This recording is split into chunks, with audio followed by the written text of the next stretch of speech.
নির্বাচনী প্রতিশ্রুতি ভঙ্গের অভিযোগ আর জীবনযাত্রার ব্যয় বৃদ্ধির প্রতিবাদে বিক্ষোভে উত্তাল মালয়েশিয়া।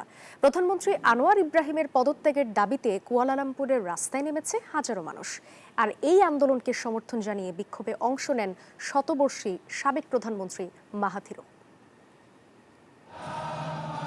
জীবনযাত্রার ব্যয় বৃদ্ধি নিয়ে সরকার বিরোধী ক্ষোভে ফুঁসে উঠেছে মালয়েশিয়ার সাধারণ মানুষ। শনিবার কুয়ালালামপুরের রাস্তায় জড়ো হন 18,000 বিক্ষোভকারী।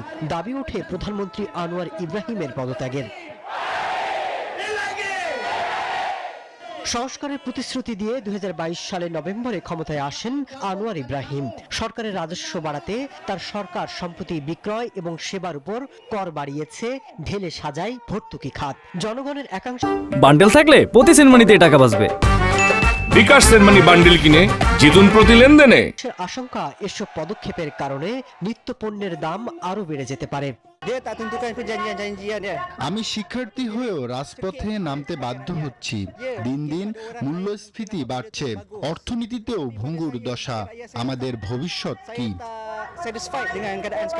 ব্যয় বৃদ্ধি নিয়ে উদ্বেগ সামাল দেওয়ার চেষ্টায় চলতি সপ্তাহে আনোয়ার নগদ অর্থ বিতরণ, দরিদ্র পরিবারের জন্য বর্ধিত সাহায্য এবং জ্বালানির দাম কমানোর প্রতিশ্রুতি ঘোষণা দিলেও বাড়ছে জন অসন্তোষ।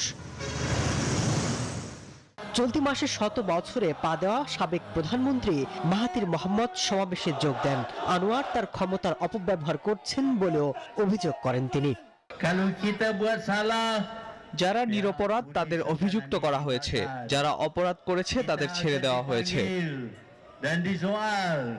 এদিকে পরিস্থিতি নিয়ন্ত্রণে রাখতে রোববার কড়া নিরাপত্তা ব্যবস্থা নেওয়া হয়েছে কুয়ালালামপুরে।